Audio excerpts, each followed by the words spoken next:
여러분 안녕하십니까. 정적시사 정창준입니다. 4월이 시작됐습니다. 민주당이 한덕수 대통령 권한대행에게 마은혁 헌법재판관 후보자 임명 최종 시한으로 제시한 날이 오늘입니다. 더불어민주당은 4월 18일로 다가온 문영배 이미선 헌법재판관의 퇴임에 대비해 헌법재판관 임기 연장을 위한 헌법재판소법 개정안을 국회 법사위 소위에서 의결했습니다. 국민의힘은 한덕수 권한대행이 퇴임하는 두 재판관의 후임을 임명해야 한다고 맞서고 있습니다. 김현정 민주당 의원, 신지호 전 국민의힘 전략기획부총장 차례로 만나 여야 입장 들어보겠습니다. 화요일에는 놓치면 안 될 국제뉴스를 정리해드리는 글로벌 톡톡도 준비되어 있습니다. 정격시사는 유튜브로도 실시간 방송됩니다. 4월 1일 화요일 정격시사 출발합니다.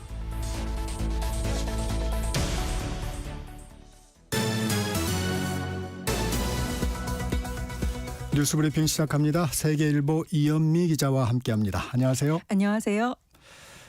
헌법재판소의 대통령 탄핵 심판 선고가 지연되면서 여야의 수싸움이 치열해지고 있네요. 네, 민주당은 후임 헌법재판관이 임명되지 않을 경우 임기를 마친 재판관이 직무를 계속 수행하도록 하는 헌재법 개정안을 어제 법사위 소위에서 처리했습니다. 오는 18일 퇴임하는 문영배 헌재소장 권한대행과 이미선 재판관의 임기 만료 전까지 대통령 탄핵 심판 결론이 나지 않을 경우를 대비한 건데요.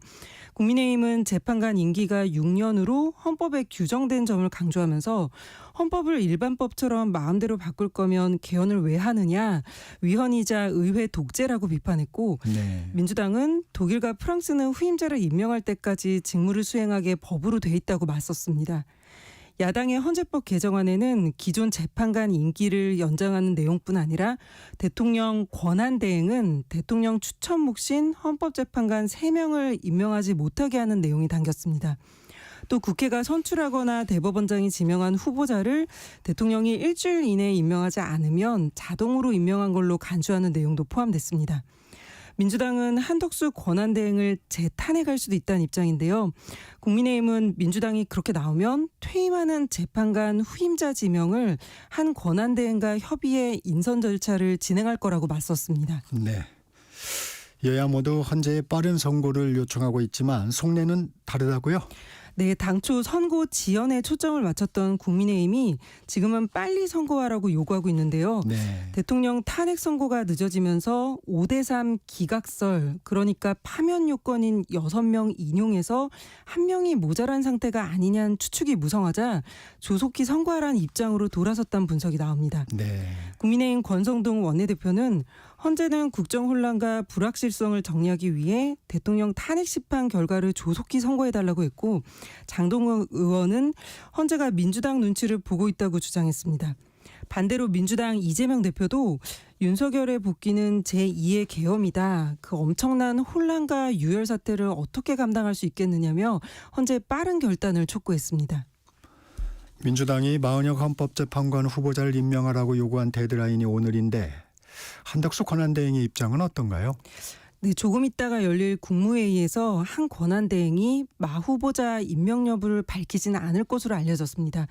한 권한대행은 어제 반도체 산업 현장을 찾았고 오늘은 경제안보 전략 TF를 발족시키며 미국발 통상위기에 대응할 계획인데요. 지금까지 마 후보자 임명 여부에 대해 일체 언급하지 않은 걸로 전해졌습니다. 네. 다만 오늘 국무위원 간담회에선 의견 수렴 차원의 논의가 오갈 수 있다는 관측도 나옵니다. 한 권한대행은 민주당 이재명 대표의 회동 제안에 대해서도 민생 현안이 우선이라고 거절했는데요. 총리실은 어제 공지를 내고 야당 관계자들의 면담 요청에 대해선 국가 경제 및 민생과 직결되는 현안에 우선 대응한 뒤 검토하겠다고 밝혔습니다. 민주당 한민수 대변인은 이에 이재명 대표가 한 대행에게 전화를 2번 하고 문자 메시지를 1번 보내면서 긴급하게 뵙고 싶다고 했지만 일절 답을 보내지 않았다며 불쾌감을 내비쳤습니다. 네. 한 권한대행은 문형배 이미선 헌법재판관 퇴임 이후 후임자를 임명할지 여부에 대해서도 말을 아끼고 있는데요. 민주당은 한 권한대행에게 오늘까지 마 후보자를 임명하라면서 그렇지 않으면 중대 결심을 하겠다고 밝혔습니다. 이 중대 결심은 한 권한대행과 최상목 경제부총리에 대한 쌍탄핵을 의미하는 것으로 해석됩니다. 한편 오늘 국무회의에선 한 권한대행이 야권이 처리한 상법 개정안에 대한 제2요구권, 즉 거부권을 행사할 것으로 보입니다. 일부 대학을 제외한 대부분의 의대가 학생들의 등록과 복학 실정을 종료했죠? 네, 40개 의대 중 인제대와 동아대, 강원대, 전북대를 제외한 의대가 어제 등록과 복학 신청을 마무리했습니다. 이미 많은 의대생들의 복학 움직임은 뚜렷하게 나타났는데요. 40개 대학 중 절반 정도가 학생들이 전원 복귀한 것으로 전해졌습니다. 네. 경희대는 실제 휴학 사유가 있는 4명을 제외한 562명 전원이 복학원을 제출했고요. 중앙대도 지난 주말 학생들이 모두 등록하기로 한 걸로 파악했습니다. 지방 국립대 중에선 충남대가 처음으로 전원 복귀를 확정했고 부산대도 올해 신입생을 제외한 750명 모두 복학원을 제출했습니다. 이들 대학이 복학생이 공격받을 걸 우려하며 당분간 온라인 수업을 진행하기로 해서 실질적인 수업 정상화 여부는 비대면 수업이 대면으로 전환될 때 파악될 것으로 보입니다. 그런데 일부 의대생들의 경우 다시 휴학기를 제출할 조짐을 보이고 있다고요? 네, 지난주 재적 학생 1명을 제외한 전원이 등록한 연세대 의대생들은 내부적으로 휴학하기로 뜻을 모으고 휴학계를 제출하기 시작한 것으로 전해졌습니다. 연대 학생 지도부도 기존의 등록 거부에서 등록 후 휴학으로 노선을 수정했고 의대생들의 협회도 등록 후 투쟁을 부추기고 있는데요. 네. 교육부는 등록 후의 수업 거부도 재적으로 이어질 수 있다고 경고했습니다. 교육부 대변인은 어제 브리핑에서 등록 후 수업 거부에 나설 경우 제적되는 곳도 있으니 주의해야 한다. 특히 2사, 2호 학번 예과 학생들은 회복하기 어려운 피해가 발생할 수 있다고 말했습니다. 또 일부 의대생들이 소송에서 이겨서 돌아갈 수 있다고 주장하고 있는데 휴학 승인은 대학 총장의 권한이라며 잘못된 선동이라고 지적했습니다. 네, 경제 소식도 알아봅니다. 미국발 관세 우려에 공매도 재개가 겹치면서 코스피가 많이 떨어졌네요. 네, 공매도가 재개된 첫날인 어제 코스피는 2달 만에 2,500선 아래로 떨어졌습니다. 네. 그 전날보다 3% 하락한 2,482.12로 마감했는데 외국인 투자자가 1조 5천억 원 이상을 내던지면서 지수 하락을 이끌었습니다. 공매도가 재개된 영향도 있지만 이 때문만은 아니고 도널드 트럼프 미국 대통령의 관세 정책에 대한 우려가 시장에 반영된 걸로 보입니다. 미국의 관세 타깃이 된 현대차와 기아, 현대모비스 등 자동차주가 일제히 하락했고요. 네. 일본 니케이와 태국 각권, 홍콩 항생, 중국 상하이 종합지수 모두 어제 내림세를 보였습니다. 원달러 환율은 전거래일 종가보다 오르며 1,470원 선을 돌파했는데요.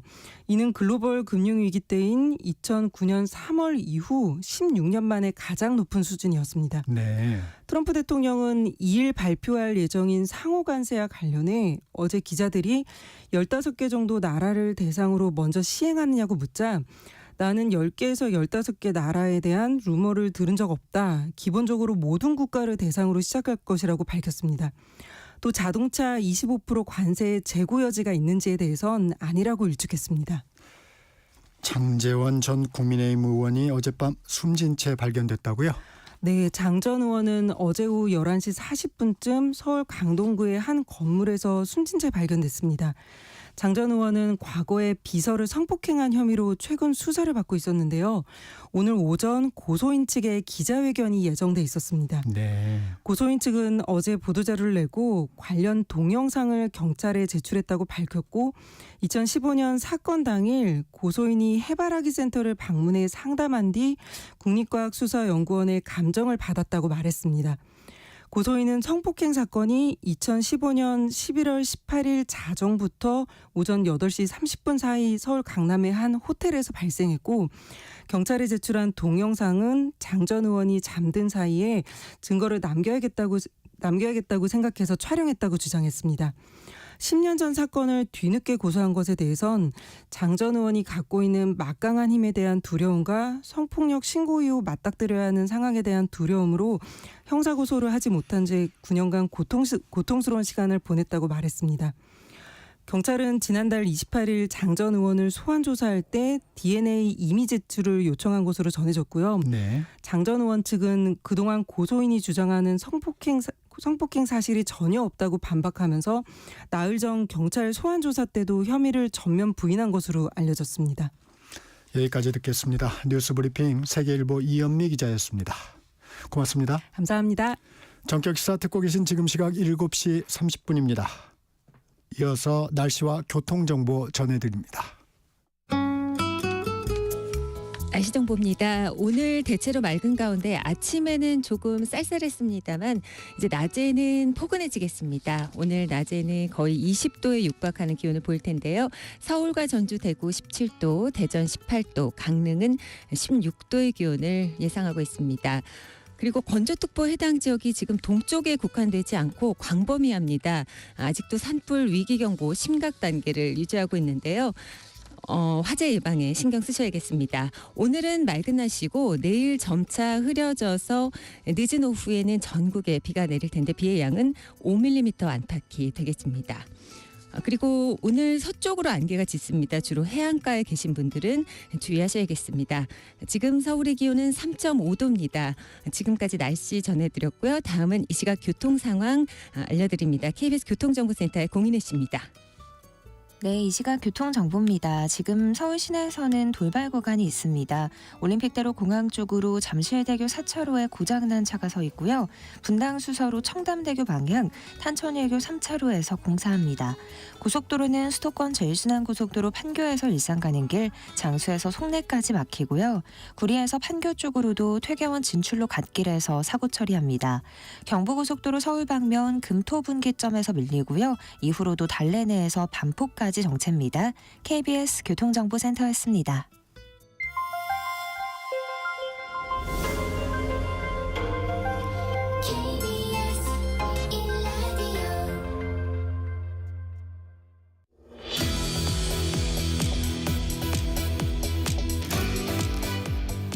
여야 초선 의원들이 윤석열 대통령 탄핵 심판 선고를 앞두고 전면전에 나섰습니다. 전격 인터뷰. 더불어민주당 초선 의원 모임 더민초 소속이죠. 김현정 의원 전화로 연결해 현안 살펴봅니다. 김 의원님 안녕하세요. 네, 반갑습니다. 평택시병 국회의원 김현정입니다. 민주당에서 마은혁 헌법재판관 후보자를 임명하라고 한 최후 통첩 마지노선 오늘입니다. 임명 가능성 있을까요? 좀 부정적으로 보이는데요. 그동안 국회의장하고 우리 원내대표가 지속적인 면담을 요청했음에도 불구하고 또 거부했고 네. 어제도 우리 이재명 대표가 직접 2차례 전화도 걸고 문자까지 남겼는데도 불구하고 응답이 없었습니다. 참 저는 이렇게 그리고 또 뭐 일부의 언론 보도를 보면 본회의에 네. 출석을 하지 않으려고 일정을 잡고 있다 이런 얘기까지 도는데 정말 이런 그 한덕수 대행에 대한 태도가 정말 통탄을 따름입니다. 저희의 요구는 헌법을 지키라는 것인데 이렇게 본인은 헌법과 법률을 지키지 않으면서 어떻게 국민들께 법을 지키라고 할 수 있느냐라고 비판하지 않을 수 없고요. 이런 그 내란 대행적인 태도에 대해서 네. 역사적 정치적 책임 그리고 법적인 처벌이 따를 것이다라고 저는 생각합니다. 마은혁 후보자를 오늘로 정한 이유는 뭐 있을까요? 그동안 그 최상목 전 그 대행의 그 마은혁 미임명에 대한 이혼 판결이 난 게 벌써 33일째 됐습니다. 네. 이미 늦었죠. 그리고 한덕수 권한대행이 복귀한 지도 벌써 8일째이거든요. 헌법에서 8대 0으로 그 이제 입법 부작위에 대해서 임명 부작위에 대해서 이혼 판결을 내렸음에도 불구하고 이미 상당한 기간이 또 도과했습니다. 그럼에도 불구하고 이것을 임명하지 않는 것은 명백한 헌법 위반이거든요. 그렇기 때문에 저희 초선 의원들 입장에서는 뭔가 이렇게 이원적인 행태가 계속 이어지고 또 헌법재판소의 판결이 지연되는 이런 문제들을 조기에 불식시키기 위해서 뭔가 역할을 해야 되겠다라는 차원에서 그런 이제 요구를 했었는데 좀 아쉽습니다. 네네. 박근혜 전 대통령 탄핵 때도 8인 체제로 결론을 냈는데 왜 지금 9인 체제를 만들어야 하나요? 일단 기본적으로 그 헌법재판소는 9인 체제가 맞지 않습니까? 그런데 이미 3명의 헌법재판관을 국회가 선출해 놨음에도 불구하고 헌법상 그것을 임명해야 될 의무가 대통령 또는 대통령 권한대행이 있음에도 불구하고 2명만 선택하고 1명을 하지 않은 것, 그 선택적 그 임명에 대한 그 헌법 위반에 대해서 저희가 지금 따지고 있는 것이죠. 네. 그때는 박근혜 전 대통령 때에는 대통령 몫이 1명이 지금 결혼인 상태여서 대통령이 탄핵되었기 때문에 임명이 안 되었던 것이고요. 지금이랑 상황이 완전히 틀리죠. 헌재의 탄핵 심리가 길어지면서 일각에서는 헌법재판관들의 탄핵 인용과 기각 의견이 5대 3이라는 분석까지 나옵니다. 어떻게 생각하십니까?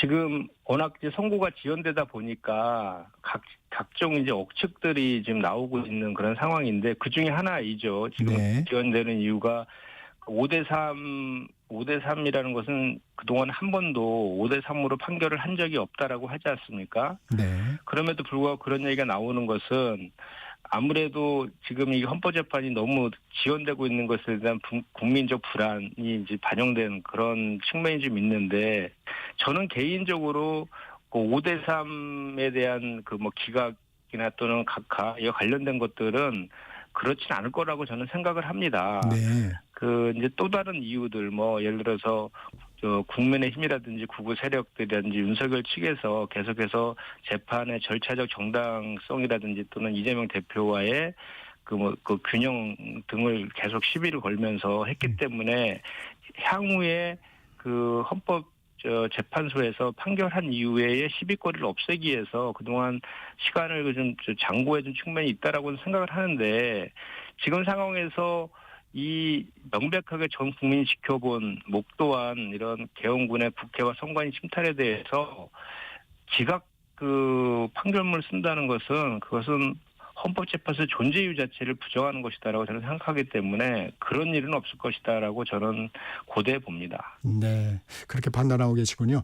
박찬대 민주당 원내대표가 얼마 전 집회에서 정영식, 조한창, 김복형 새 재판관을 직접 언급하며 을사오적의 길을 가지 말라고 했는데 이게 5대3 토착서를 좀 의식한 걸로 보세요? 그 자리에 저도 있었는데 네. 사실 8분의 헌법재판관 이름을 다 호명했습니다.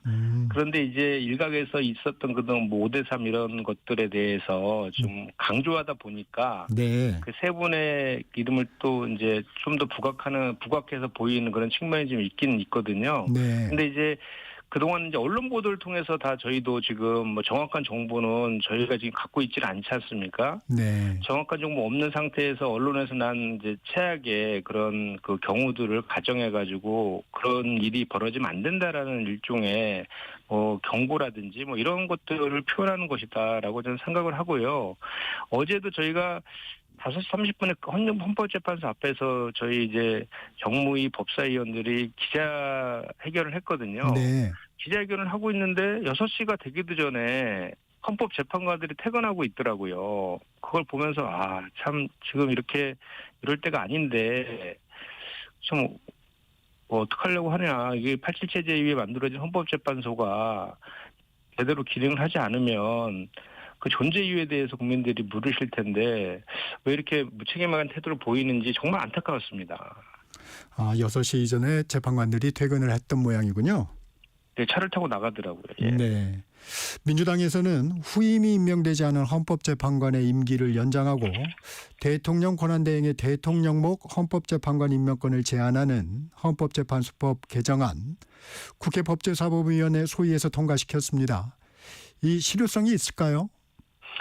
지금 현재로서는 지금 그런 얘기들도 돌고 있지 않습니까? 이제 4월 18일에 두 헌법재판관의 임기가 만료가 되면 그때까지 마은혁 재판관도 임명하지 않고 있다가 그 2명의 이제 퇴임하는 2명의 재판관 몫이 이제 대통령 몫 아닙니까? 네. 그것을 권한대행이 임명할 수도 있다라는 얘기들이 지금 들리고 있거든요. 네. 그것 때문에 그렇기 때문에 우리 입장에서는 모든 경우의 수를 대비할 수밖에 없는 그런 상황이어서 그리고 이 내용에 보면 이제 국가인권위원회법에 보면은 그런 규정이 있거든요. 임기 끝난 의원은 후임자가 임명될 때까지 직무를 수행한다.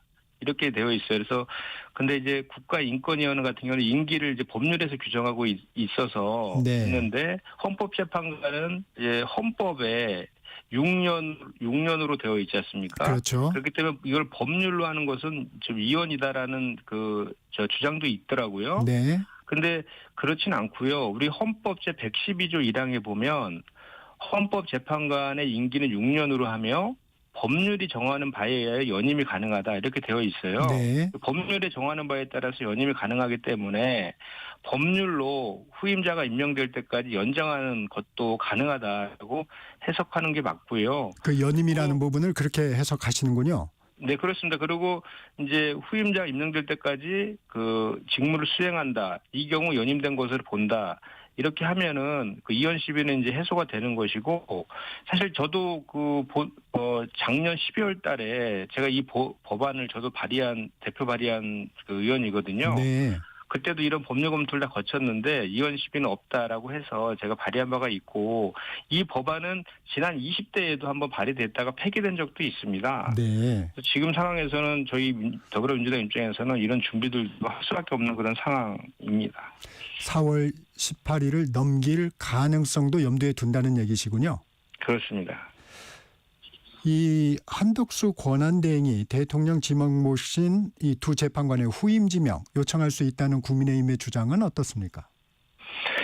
그것은 저희 해석으로는 불가능하다고 보거든요. 네. 왜냐하면 그 과거 박근혜 전 대통령 때에도 박근혜 대통령의 대통령 목에 대해서는 권한대행이 임명할 수 없다.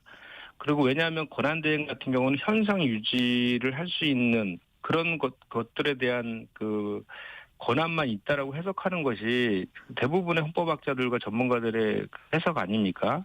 그럼에도 불구하고 그것도 지금 4월 18일 날 이미 국회에서 추천된 마흔여 재판관까지 임명도 안 한 상태에서 그 해석이 분분하고 오히려 해서는 안 된다라고 훨씬 더 많은 사람들이 해석하고 있는 전문가들이 해석하고 있는 그런 대통령 몫을 권한대행이 임명한다라고 하면 이것은 국민들이 도저히 용납할 수 없는 그런 상황이 될 것이다 저는 생각합니다. 그리고 그 의도가 윤석열 대통령 전 국민 지켜본 이원적인 그런 비상계엄과 내란 사태를 야기한 내란 수계 우두머리에 대해서 그걸 정당화시켜 주려고 하는 의도가 밑에 깔려 있는 거 아닙니까?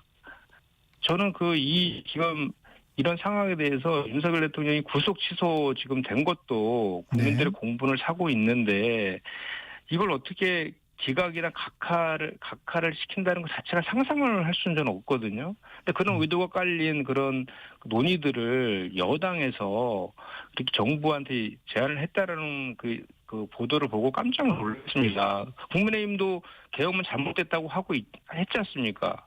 그럼에도 불구하고 탄핵은 또 하면 안 된다 이런 언어 도단이 어디 있습니까? 네. 그러면 민주당은 마은혁 재판관 후보자가 임명되지 않으면 한덕수 권한대행, 최상목 부총리의 동시 탄핵도 추진하겠다는 입장인가요? 당내 분위기 어떻습니까? 지금 그런 경고를 이미 한 상태이죠. 그래서 네. 오늘까지 마은혁 헌법재판관을 임명하라고 최후 통첩을 한 그런 상황 아니겠습니까? 그럼에도 불구하고 지금 연락 자체를 지금 피하고 있는 이런 상황에 대해서 좀 자시할 수 있는 단계는 지금 넘어간 거 아니냐라는 생각을 좀 해보고 이번 주에 저희가 이제 국회의장님한테 네. 본회의를 계속 열어달라고 요청한 그런 상태인데 네. 아직 확정은 되지는 않은 것 같습니다만은 이런 내용에 대해서 한덕수 권한대행이 명백하게 본인의 입장을 밝히지 않는다라면 우리도 그런 조치들을 하나씩 해나갈 수밖에 없지 않느냐라고 생각합니다. 민주당 초선 의원들 마은혁 후보자를 임명하지 않을 경우에 국무위원 연쇄 탄핵도 경고를 했습니다. 계속 추진할 생각입니까? 지도부에 요청할 생각인가요? 이거는 사실 그 초선 의원들도 다 하나의 헌법 기관들 아닙니까? 네. 그 초선 의원들이 이런 이원적이고 위법한 행위를 지속되는 것은 용납해서는 안 된다라는 차원에서 저희가 이제 경고를 했던 것인데 사실 그 연쇄 탄핵보다는 한덕수 대행의 그 마은혁 재판과 미임명에 대해서 경고하는 그 임명을 촉구하는 것에 방점을 둔 것이다라고 해석해 주시는 것이 맞을 것 같습니다.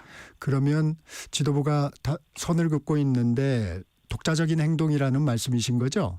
네, 그렇습니다. 뭐 저희가 초선 의원들이 헌법기관으로서 의견을 개진한 것이고요. 당 지도부와 상의한 것은 아닙니다. 이 대통령도 탄핵 심판 중인데 국무위원들까지 모두 흔들면 행정부 기능에 큰 문제가 생기지 않겠느냐 하는 우려도 있었습니다. 초선 의원들의 그 기자회견을 보고 어떻습니까? 그런 우려가 발생하지 않도록 해야죠. 그리고 그런 의미에 더 오히려 방점을 찍혔다라고 제가 좀 전에 이제 말씀을 좀 드린 네. 거고요. 그리고 그 여당 같은 경우에도 자꾸 저희 그 뭐 민주당에 대해서 뭐 내란 선동죄로 고발한다든지 뭐 탄핵 만능주의라든지 의회 쿠데타를 강력히 규탄한다 이렇게 좀 얘기를 하시는데 네. 지금 그 사실 탄핵이라는 것은 어쨌든 그 국민의힘에서는 우리가 탄핵을 남발한다고 주장은 하지만 탄핵은 헌법상에 주어진 명백한 국회 권한 아닙니까? 그 권한을 행사하는 것이고 그 권한 행사에 따른 판단은 국민들에게 받는 것이라고 저는 생각을 합니다. 그런데 윤석열 대통령이 일으킨 비상계엄하고 그 친위 쿠데타는 그 명백한 국민들이 다 목도한 이원적 위법적인 그런 상황 아닙니까? 그런 거에 대해서는 왜 규탄을 하지 않고 우리 더불어민주당에 대해서만 비판을 하는지 전 도저히 이해가 되지 않습니다. 그리고 아까도 제가 얘기했지만 비상계엄은 잘못됐다라고 했던 그 태도를 이제는 바꿔서 비상계엄을 옹호하고 오히려 기각해야 된다고 지도부까지 막 이제 그런 얘기들을 하고 있더라고요.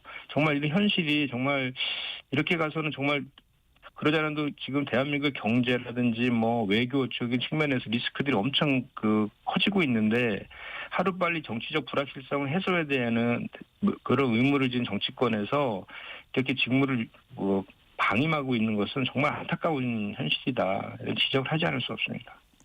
그 방금 전에 말씀해 주셨지만 국민의힘 초선 의원들이 얘기한 민주당의 광기 어린 탄핵 만능주의를 의회 쿠데타라고 규정을 했어요. 그리고 이재명 대표에 대한 충성 경쟁을 하고 있다 이렇게 비판을 했는데 그 부분 좀 어떻습니까? 그러니까 저는 좀 전에 말씀드렸지만 먼저 윤석열 대통령의 그런 이원적인 비상계엄하고 친위 쿠데타에 대해서 먼저 규탄하는 게 순서 아닙니까? 그리고 윤석열과 극우 세력들의 눈치 보기 좀 그만했으면 좋겠습니다.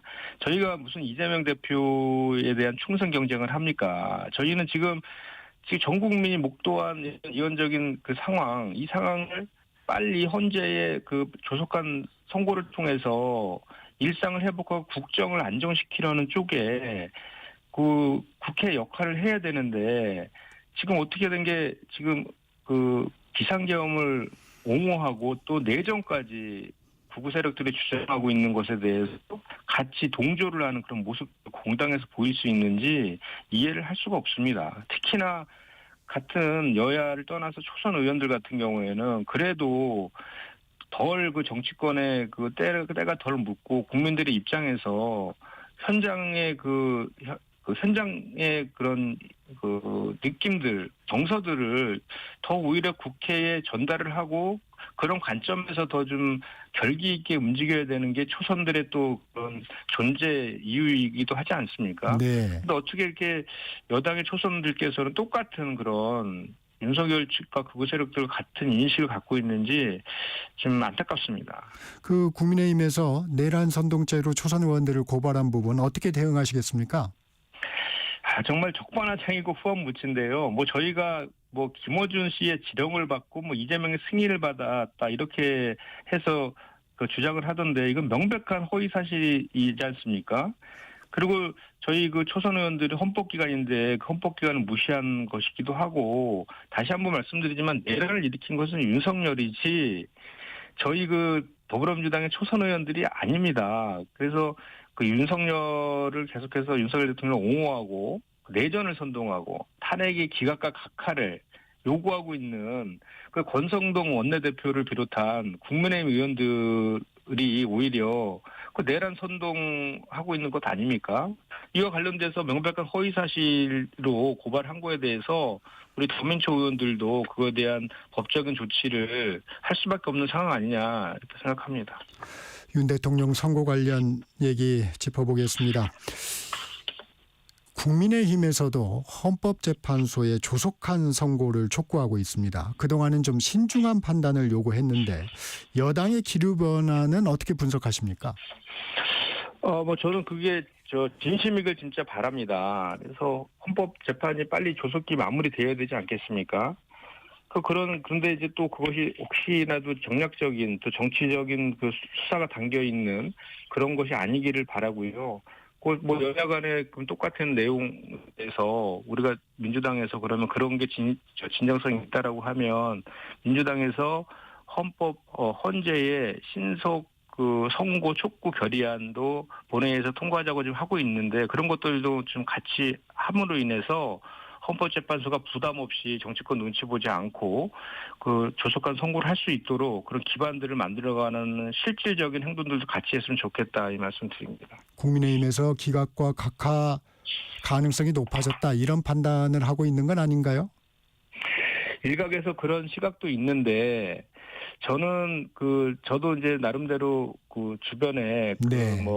헌법연구관 하셨던 분들이라든지 또는 판사 출신 의원님들의 의견을 이렇게 종합해 보면 지금 이 헌법재판소에서 우리가 지금 일각에서 얘기하고 있는 5대3 설이라든지 또 네. 4월 18일까지 미임명한다든지 이런 시나리오가 관련 중에서 적어도 그 5대3 기각설이라든지 이런 것들은 가능하지 않다라고 믿고 싶습니다. 종합해 보면. 네. 우리가 그거에 대한 근거는 워낙 이게 지금 헌법 17조에서 규정하고 있는 전시와 사번 이에 준하는 비상사태에 발동할 수 있는 비상계엄 요건도 전혀 갖추지도 않았고 포구령 1호에서도 정당한 비상계엄일 경우에도 입법부의 권한은 침탈할 수 없는데도 불구하고 계엄군이 국회를 침탈한 것을 목패지 않았습니까? 그리고 정치인들이나 언론인들을 체포하라는 것도 나왔고 그다음에 국회의 심의를 거치지 않았다는 절차적 정당성의 하자까지 나와 있는 이런 상황에 대해서 어떻게 수십 년 동안 판사를 했던 분들이 기각과 각하에 판결문을 쓸 수 있다고는 저는 믿고 싶지는 않습니다. 그래서 헌법재판관들의 양심과 그 양심을 저는 믿고요. 다만 이제 정치적인 논리로 그동안에 그 선고가 지연된 것들에 대해서는 비판의 지점이 분명히 있는 것 같고 그렇기 때문에 여당에서도 정부와 협의해서 무리하게 4월 18일까지 미임명될 걸 전제로 해서 후임자를 임명한다든지 이런 식의 접근들은 정말 하지 않았으면 좋겠습니다. 그리고 권영세 비대위원장께서 조속한 선고를 요청했으니까 그거에 맞춰서라도 이제는 그런 주장들을 해서는 안 되는 거 아니겠습니까? 논리적으로도. 네. 이 주제를 좀 바꿔보겠습니다. 상법 개정안 민주당 주도로 지난 13일 국회 문턱을 넘었었는데 의원님도 대표 발의에 참여하셨었죠? 네, 그렇습니다. 한덕수 대행이 오늘 거부권을 행사할 것이라는 예상이 나옵니다. 이 상황 어떻게 보고 계십니까? 정말 만약에 이 거부권을 행사한다라고 하면 우리 1,500만 개인 투자자들의 그런 강력한 저항에 직면할 것이다라고 저는 확신합니다.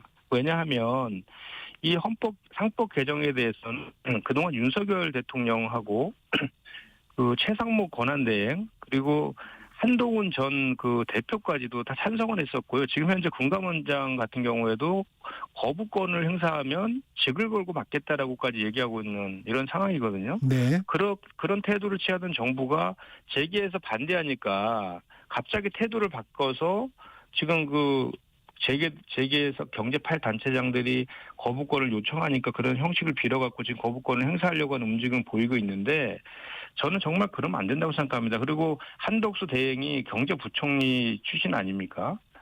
맞죠?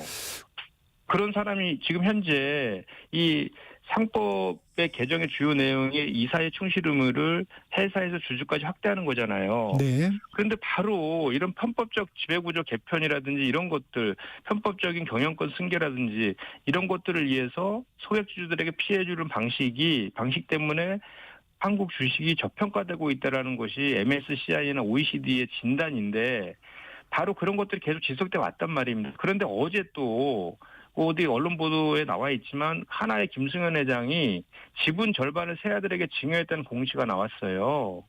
이 내용 관련해서도 하나 에어로스페이스라는 그 캐시카와 네네. 예, 그 기업에 대해서 유상증자를 통해 가지고 3조 천억의 역대 최대의 유상증자를 했는데 정작 1조 3조이라는 그 사내 유보금, 사내 현금은 본인들의 지분, 본인들의 그 승계를 위한 지분을 확보하는 데 사용을 하고 시설 투자라든지 네. 회사에 필요한 비용들은 개인 투자자들에게 부담을 떠넘기는 이런 또 편법적인 행위들이 지금도 버젓이 벌어지고 있는 상황에서 그래서 상법 개정안이 필요하다 이런 의견이신 거죠? 그렇습니다. 네. 네. 오늘은 여기까지 듣겠습니다. 김현정 민주당 의원과 말씀 나눴습니다. 고맙습니다. 네, 고맙습니다. 정책시사 1부 여기서 마칩니다. 잠시 전하는 말씀 듣고 2부로 이어집니다.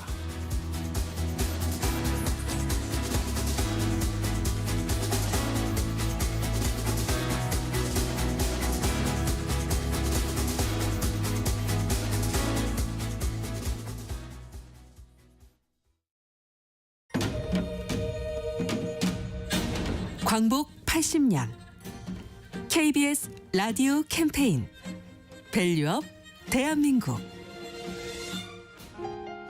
안녕하세요. 서울대학교 사회학과 한상진 명예교수입니다. 광복이라는 말은 큰 빛을 회복한다는 뜻이기 때문에 뜻이 굉장히 심오하고 깊은 것입니다. 일찍이 김구 선생은 내가 원하는 우리나라라고 하는 것은 문화가 나오고 그 창조적인 문화가 세계로 뻗어나가는 그런 부유한 문화국가를 원한다라고 하는 말씀을 하셨어요. 우리나라는 지금 문화가 한류가 세계로 뻗어나가고 있어요. 그래서 광복의 큰 뜻이 상당히 많이 실현되고 있다. 그렇게 볼 수 있습니다.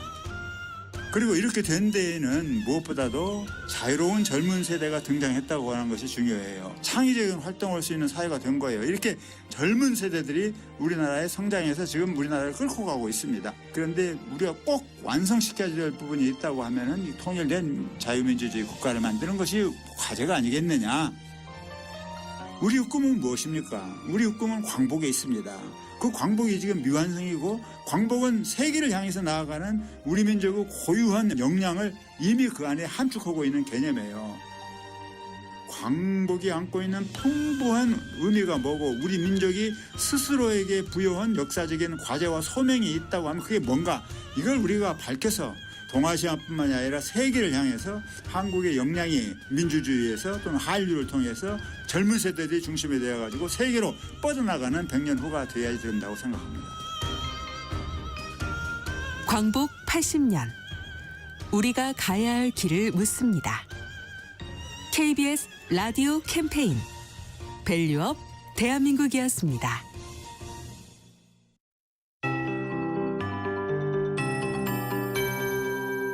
KBS 58분 날씨.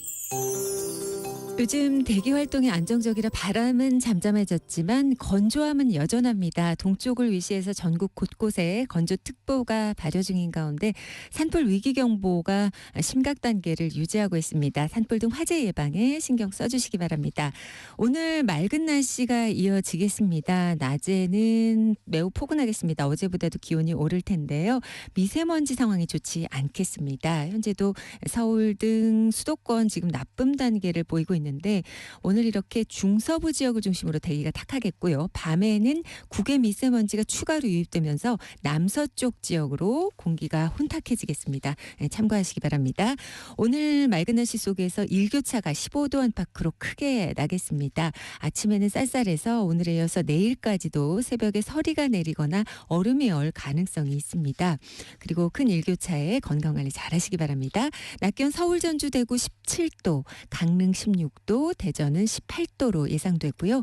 내일 서울의 아침 기온 5도, 낮 최고 기온 13도 정도로 낮 기온이 큰 폭으로 떨어지겠습니다.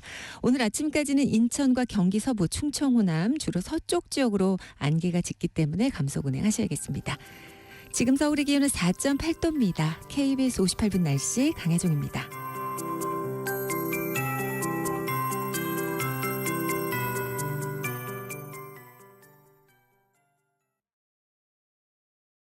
정성을 다하는 국민의 방송 KBS가 8시를 알려드립니다.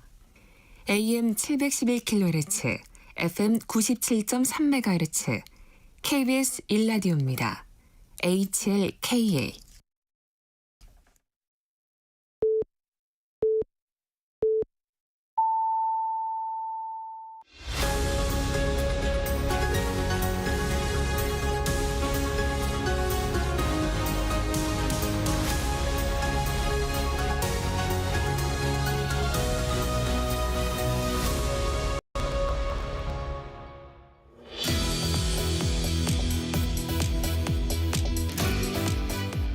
전격 인터뷰, 이번엔 국민의힘 신지호 전 전략기획부총장 만나보겠습니다. 부총장님 어서 오세요. 네, 안녕하세요.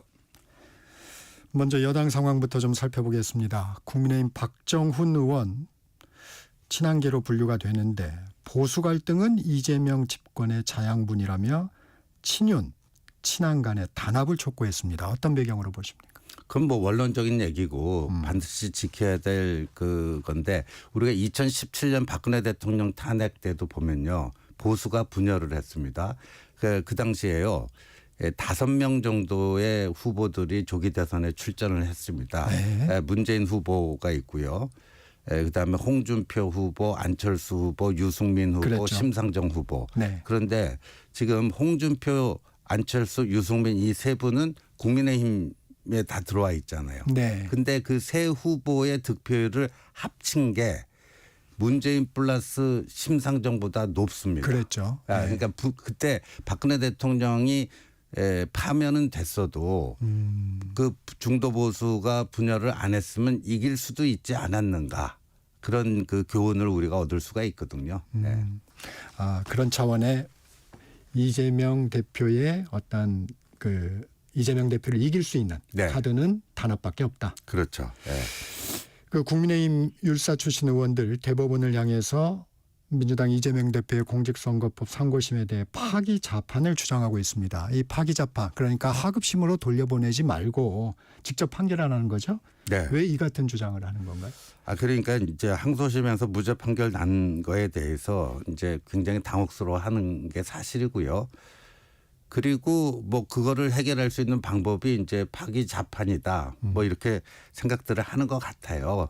근데 이거는 뭐 대법원의 그런 뭐 촉구를 하고 뭐 할 수는 있지만 결정 주체는 국민의힘이 아니잖아요. 그리고 대법원이 뭐 받아들일 가능성도 거의 없답니다. 네. 이렇게 2심에서 무죄가 났는데 대법원에서 유죄 판결로 파기 자판된 사례가 없답니다. 아, 지금요. 예. 네. 그러면 희망회로 일종의 뭐 희망회로를 돌리는 건데 저는 뭐 이거는 할 수 있는 행위지만 여기에 모든 걸 걸면 안 됩니다. 그건 지금 좀 국민의힘이 정치적 상상력이 좀 빈곤한 게 아닌가 그런 생각이 좀 듭니다.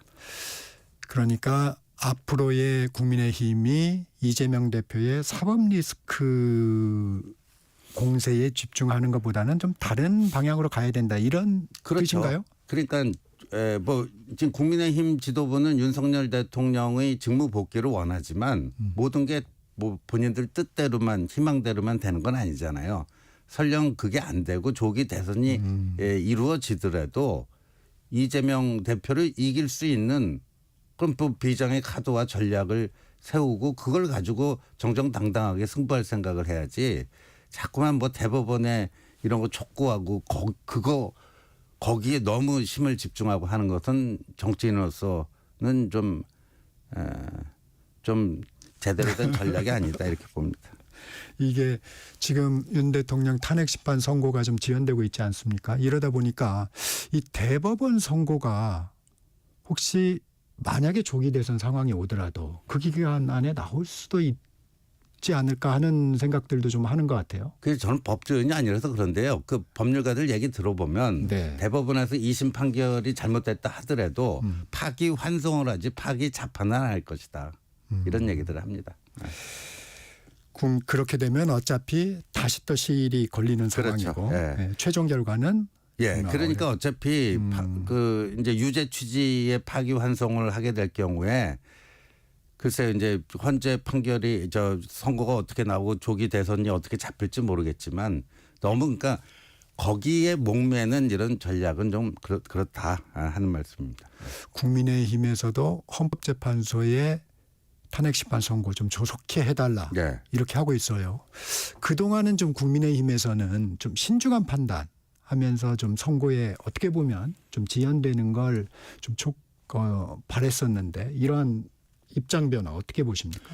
그 여든 야든 지금 헌법재판관 8명 그 무슨 일이 벌어지고 있는지 정확히 아는 사람은 저는 없다고 봅니다. 근데 민주당에서 저렇게 마은혁 그 임명에 대해서 집착하는 걸 보니까 이른바 5대3 교착설이 진실인가 보다.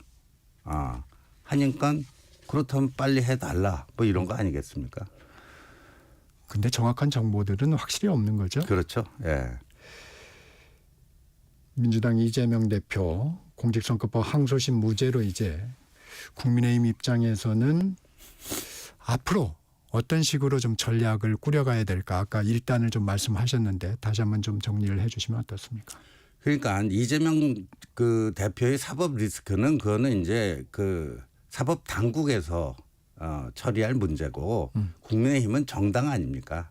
그러니까 정치로서 이재명 대표를 제압할 수 있는 뭐 제압이라는 게 물리적 제압이 아니고 네. 선거에서 이기는 거죠. 예.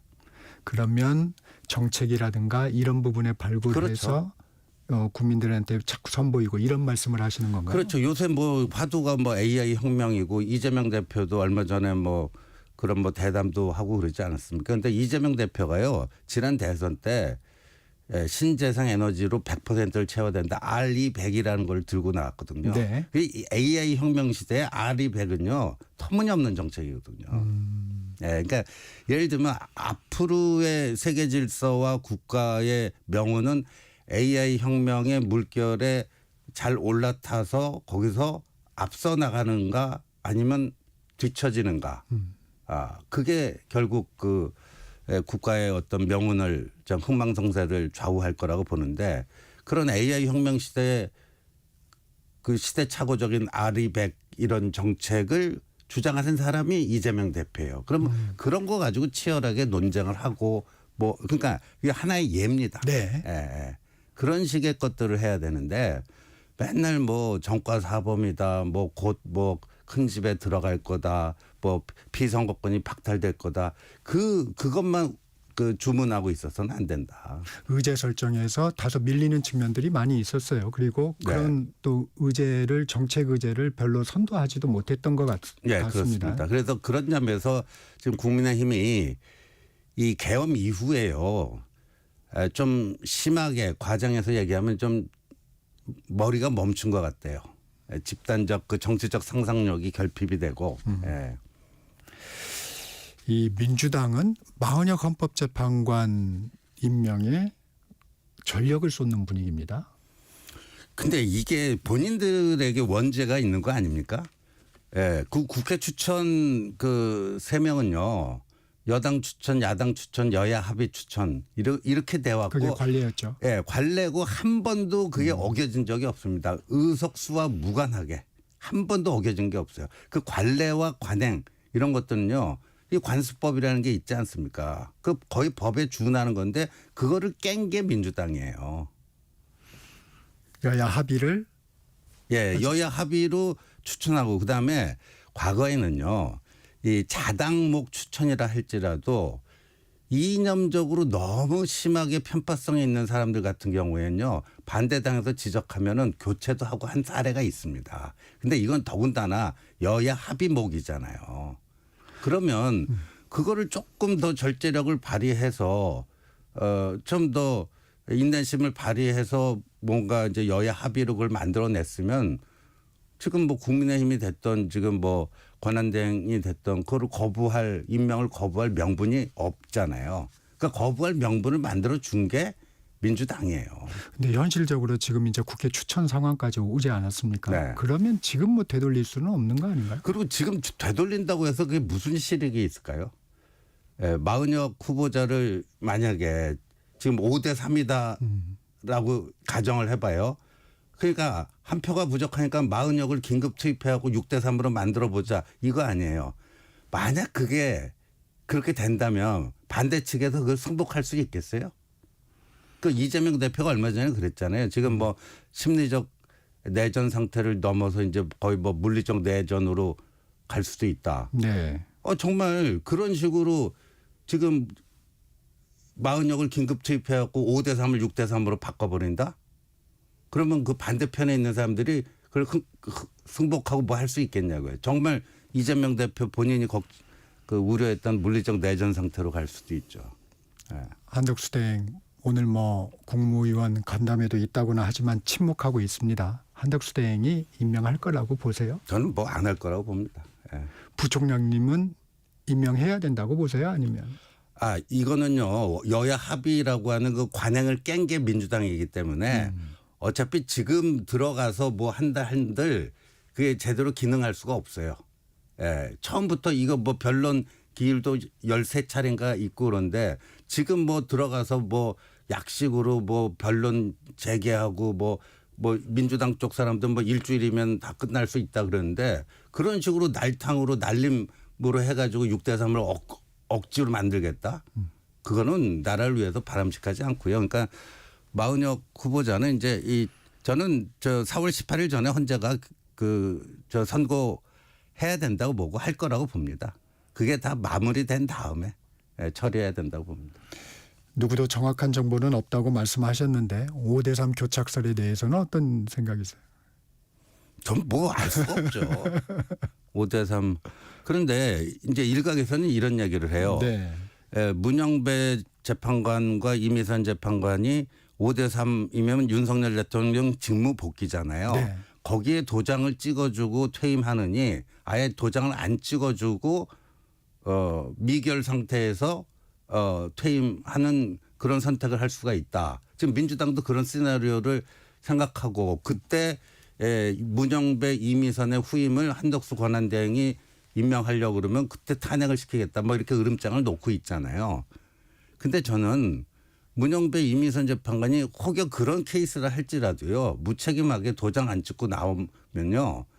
거기 본인들은 속된 말로 면피를 할 수 있지만 그렇게 되면 헌재라고 하는 국가기관이 왜 존재해야 되는가. 헌재 무용론이 되는 거예요. 예. 그러니까 자신이 6년 동안 몸담았던 헌법재판관으로 몸담았던 그 기관을 단순히 욕되게 하는 게 아니라 그 존폐의 위기로 몰아넣는 거예요. 예.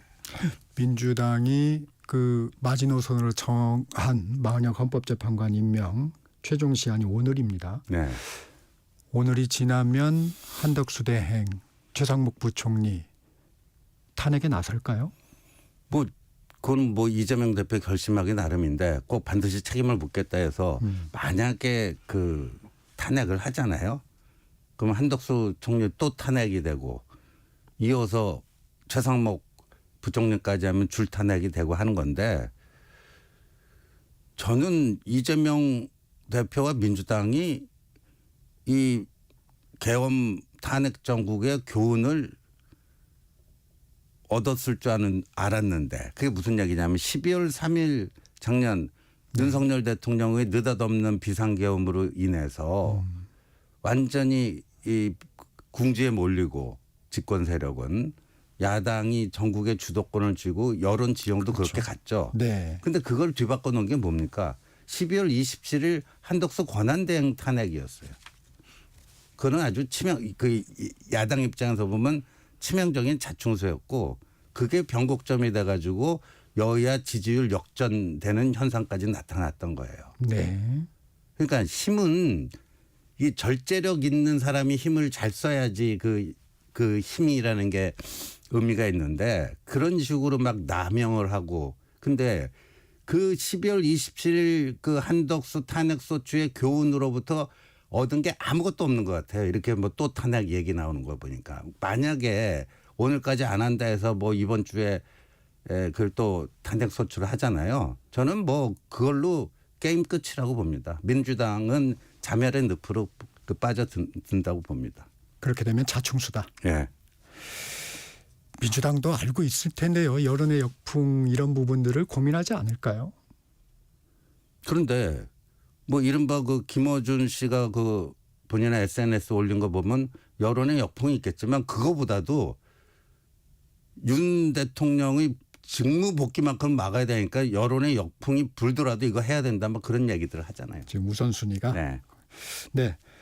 민주당에서 어제 국회 법제사법위원회 소위에서 문영배 이미선 헌법재판관 임기 연장을 위한 헌법재판소법 개정안을 통과시켰습니다. 이건 좀 실효성이 있는 법안인가요? 아주 실효성 없다라고 봐요.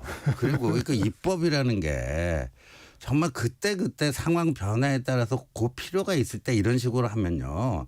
참 입법이라는 행위 자체가 정말 뭐 희화화되는 거를 넘어서 정말 이러면 안 되는 거죠. 그리고 뭐 이런 거 아닙니까? 마은혁 재판관 하루빨리 임명하라고 해놓고 만약에 문영배 그 이미선 재판관 후임은 또 그건 임명하면 안 된다고 그러고 뭐 일관성도 없잖아요. 그 권한대행이 대통령 몫의 헌법재판관을 임명하는 부분, 이 부분은 권한대행이 할 수 있다고 보세요? 어떠세요? 그게 뭐 저 법률가들 사이에서 의견이 갈리더라고요. 네네. 네, 그건 뭐 행사하면 안 된다. 행사할 수도 있다. 뭐 갈리더라고요, 의견이. 윤 대통령 탄핵 심판 선고 말씀하시기에 4월 18일까지는 이루어져야 된다. 이런 당위성을 말씀하셨는데 이루어지지 않을 가능성에 민주당은 대비를 하고 있습니다. 최악의 경우도. 네. 국민의힘은 어떻습니까? 근데 그렇게 되면요. 이게 표류하는 거 아니에요. 표류하고 한 치 앞을 내다볼 수 없는 상황으로 가는 거잖아요. 네. 그러면 어디가 제일 먼저 반응하는가? 저는 금융시장이라고 봐요. 주가 폭락하고 환율 폭등하고 우리나라 국채금리 또 팍 오를 거고요. 금융시장 자체가 붕괴될 거라고 봅니다. 어제 이재명 대표 헌재의 조속한 선고를 촉구하면서 이런 얘기를 좀 했습니다. 윤석열 대통령의 복귀는 제2의 계엄이다. 국민이 저항하며 생길 혼란과 유혈 사태를 어떻게 감당하겠는가 말했는데 이 얘기는 좀 어떻게 들으셨어요? 글쎄 뭐 야당으로서는 이제 그런 식의 그 프로파간다를 통해서 이제 윤석열 대통령의 탄핵이 기각되면 안 된다 하는 그 여론 조성용 뭐 엄포라고 봅니다. 근데 이제 유혈 사태 뭐 이런 얘기들을 국민들이 들을 때는 조금 다소 위협적인 부분이 좀 있어 보입니다. 그렇죠. 그건 뭐 어떤 극단적인 시나리오를 제시한 거라고 봅니다. 야당 그리고 원내 다수당의 대표인데 좀 발언의 적절성은 좀 어떻게 보세요? 그러니까요. 뭐 유혈 사태 뭐 이런 거 그다음에 뭐 이재명 대표 그때 광화문 현장에서 뭐 최고회의 하면서 만약에 윤석열 대통령의 그 비상계엄이 성공했으면 뭐 500명에서 1000명 정도가 목숨을 잃을 거고 뭐 폭사하고 뭐 하고 막 이런 얘기들을 그런 그 공식적인 석상에서 하는 건 대단히 좀 부적절하다 봅니다. 일종의 뭐 공포 마케팅이라고 보는데요. 네. 국민의힘에서 한덕수 대행을 포함해서 국무위원 연쇄 탄핵을 경고한 민주당 초선 의원들과 이재명 대표 등을 내란 음모 혐의로 고발을 했습니다. 이 부분은 좀 어떻게 보셨어요? 이런 고발전? 아니 그 이재명 대표 그 대장동하고 위례 신도시 그 변호인을 했던 김필성 변호사라는 분이 그 내란죄에 해당된다고 썼잖아요. 본인의 SNS에. 그 본인의 SNS에 이재명 대표의 대장동 사건 변호인이 김필성 변호사라는 분이 그런 식으로 이른바 총탄핵 연쇄 탄핵을 하면은 그 내란죄가 성립된다라는 얘기를 썼어요. 오죽하면 이재명의 변호인조차도 그 내란죄가 될 수 있다라고 쓰겠습니까? 이 내란죄라는 게 우리 형법상 보면은 국헌문란의 목적으로 헌법에 의해서 설치된 국가기관의 권능 행사를 불가능하게 만들 때예요. 그게 내란의 형법상의 정의가 그렇더라고요. 그러면 이런 식으로 뭐 총탄핵, 연쇄탄핵하면 무정부 상태가 되는 거 아니에요. 총탄핵하면은 그리고 그 김어준 그 SNS에 보면 그래갖고 국무위원 뭐 아예 그냥 한 명도 남기지 말고 다 총탄핵을 해버리자. 그럼 국회에서 법안이 네. 처리되면 거부권도 행사 못하니까 뭐 그 자동으로 성립되고 뭐 이런 건데 하여간 그게 무정부 상태 아닙니까? 근데 지금의 여야 대치를 보면 헌재의 결과에 이게 승복이 가능할지 모르겠어요. 예. 그냥 너무 극단적인 대치로 가고 있어서 그런 부분에 대한 우려는 좀 없습니까? 아니, 어떻습니까? 당연히 있죠. 있는데 그래서 저는 헌법재판소가 그냥 4월 18일 전에 헌법 정신에 따라서 저는 뭐 공정한 결과를 내놔야 된다고 봅니다. 예. 여권 참용들 움직임 좀 알아보겠습니다. 윤 대통령 탄핵 결과에 초집중된 상황이다 보니까 운신의 폭이 좀 그렇죠. 줄어들고 아무래도. 있는 것 같습니다. 예, 네. 행동의 폭이 좀 줄어들 수밖에 없고 아무래도 이제 이 결과가 나와야지 뭐가 좀 그 다음 행보가 좀 더 활발해지지 않을까 싶습니다. 부총장님 보시면 다들 나름대로 어떤 그 시기에 대비해서 준비는 철저히 하고 있습니까? 근데 의외로 이제 저 국민의힘 지도부에서 이 플랜 A, 플랜 B, 플랜 A는 이제 윤 대통령 직무 복귀 후 플랜 B는 이제 파면 시의 조기 대선인데 플랜 B에 대한 준비 자체가 별로예요. 별로고 그 의원들 사이에서는 일부에서는 이제 이재명 대표 항소심에서 무죄 받으니까 이거는 하나마나 지는 게임 아니냐 이런 네. 패배주의에 빠져드는 네. 사람들도 일부 있어요. 보니까. 예. 그런데 그게 이제 현실로 오면은 피할 수 없는 현실 아니에요. 그렇죠. 그 플랜 B라고 하는 상황이 오면은 그럼 어떻게든지 거기서 이 상황을 어떻게 돌파해서 최종적인 승리를 쟁취할 것인가 그 생각을 해야 되는데 그 여러모로 좀 지금 좀 취약한 상태가 아닌가 이렇게 봅니다.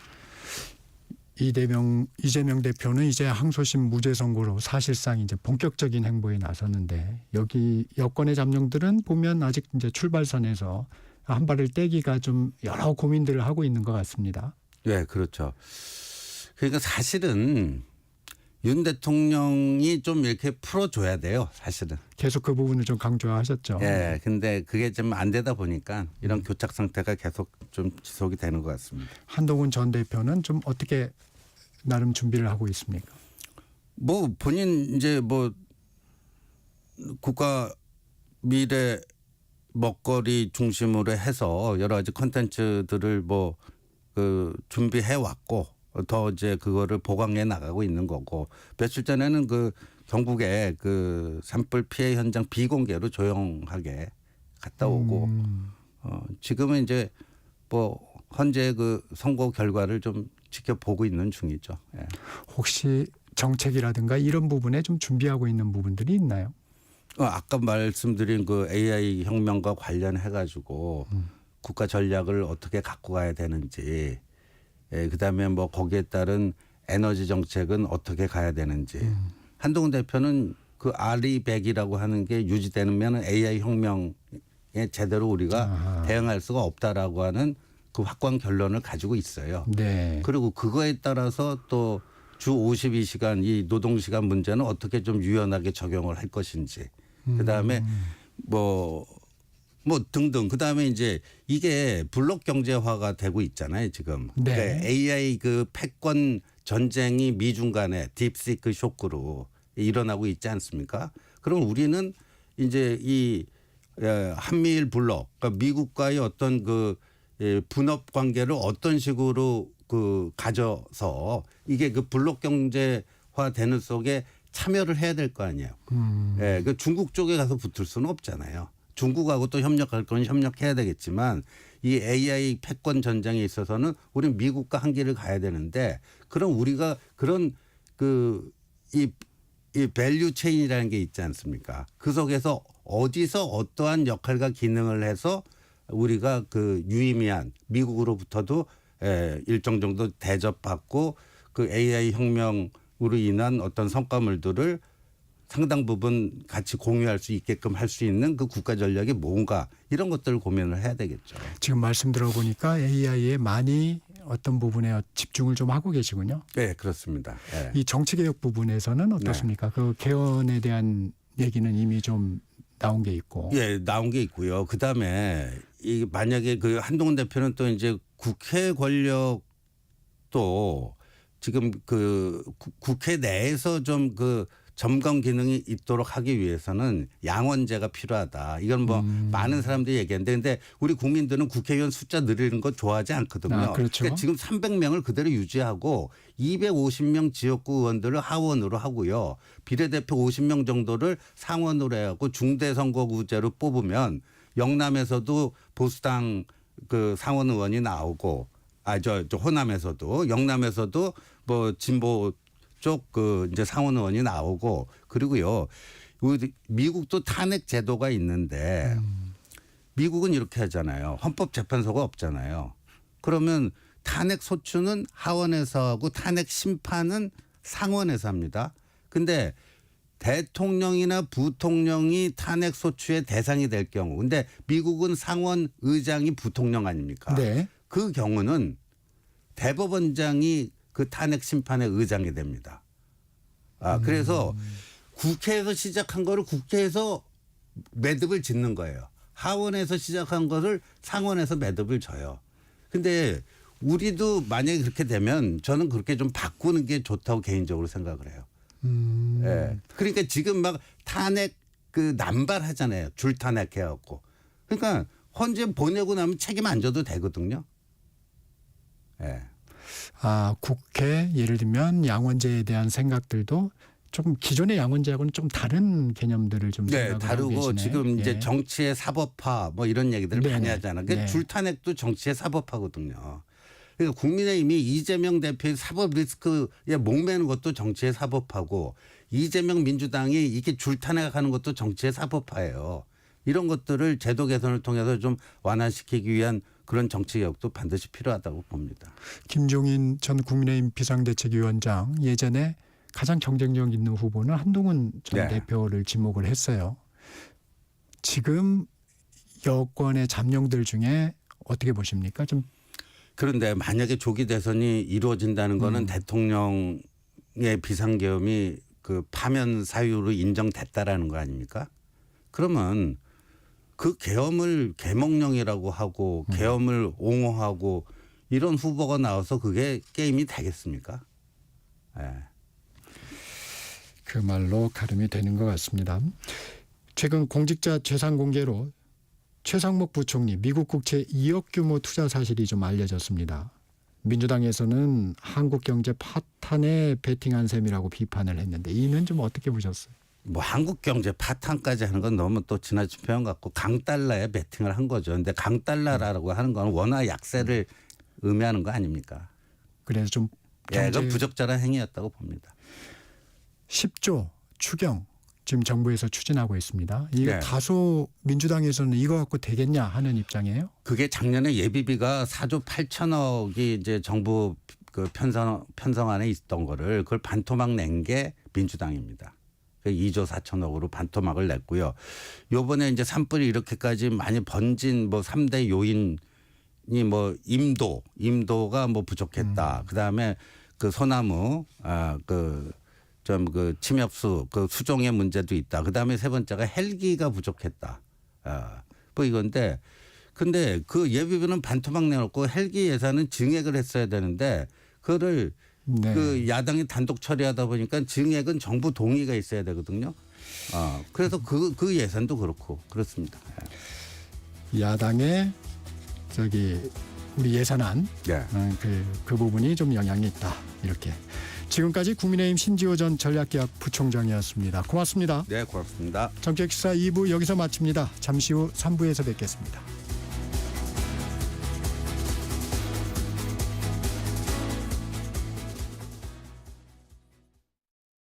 잠시 후 8시 반부터 일부 지역국에서는 해당 지역 방송을 보내드립니다. 워렌 버핏은 가치 투자, 필립 피셔는 성장주 투자, 피터 린치는 장기 투자. 방법은 달라도 목표는 하나. 성기영의 경제쇼가 성공의 길로 안내합니다. 깊이 있게, 명쾌하게, 지금 이 시대 경제에 관한 모든 것을 알려드립니다. 평일 오후 4시 5분 성기영의 경제쇼와 함께하십시오.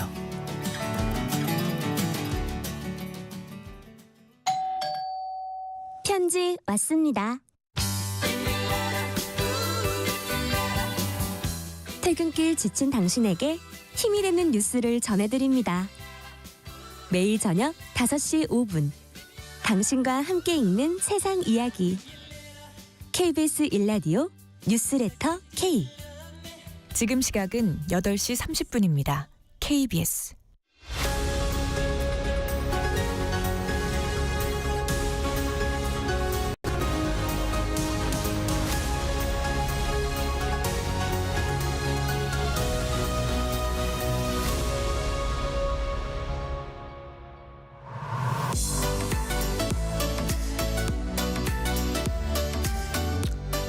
놓치지 말아야 할 글로벌 소식을 전하는 글로벌 톡톡입니다. KBS 박대기 기자와 함께합니다. 안녕하세요. 네, 안녕하십니까.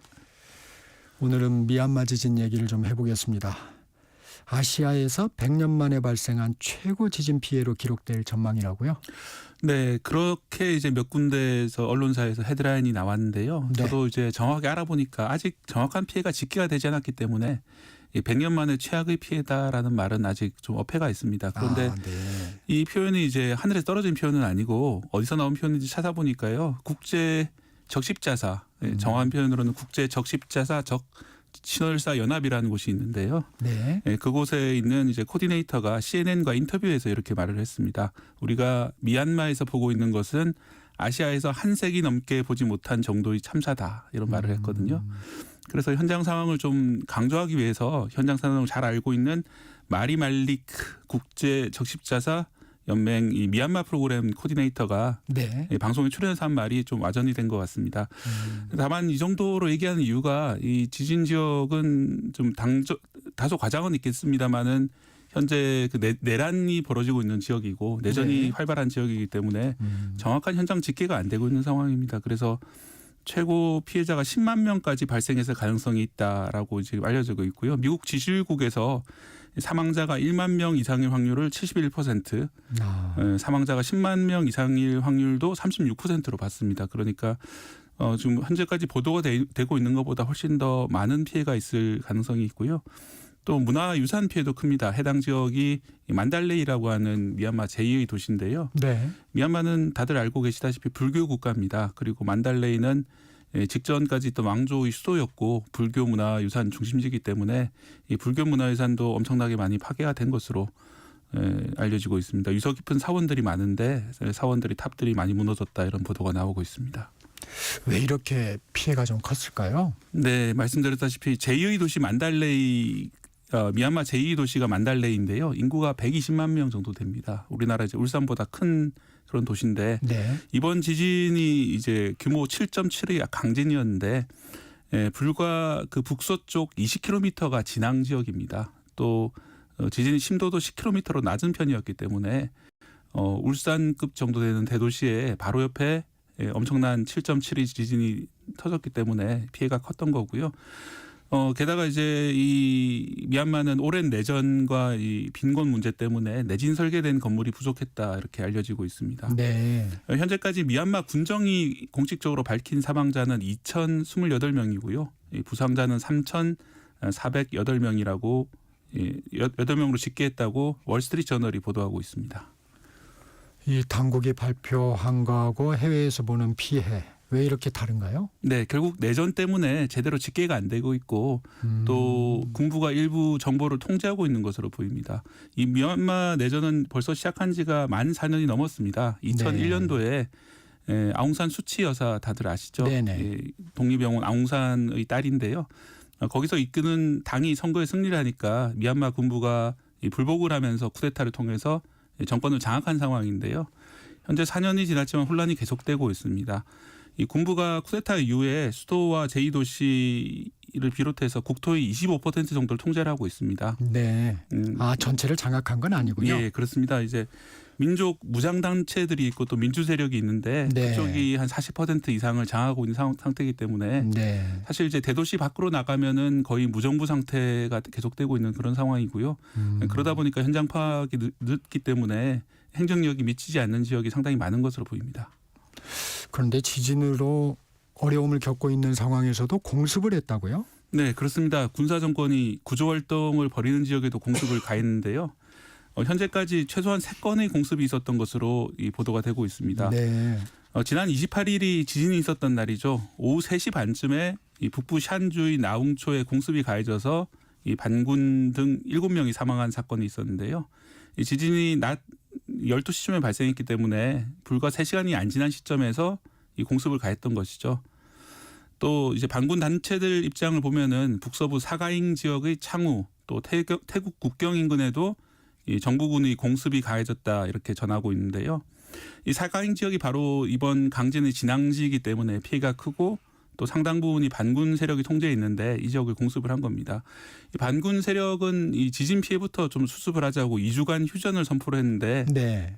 집권하고 있는 군사 정권은 이 휴전 선언에 별다른 반응이 없는 상황이고요.